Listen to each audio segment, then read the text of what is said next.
Identify the amplitude, period, and phase shift for the graph given here.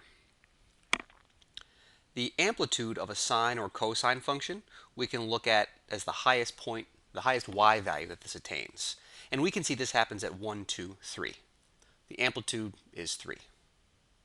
Next, to get the period, we look at how far it is from the starting point of one cycle to the end point of one cycle.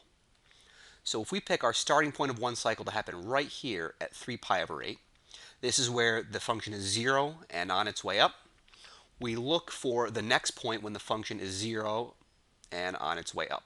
So there's the start of one cycle, and here is the end of one cycle.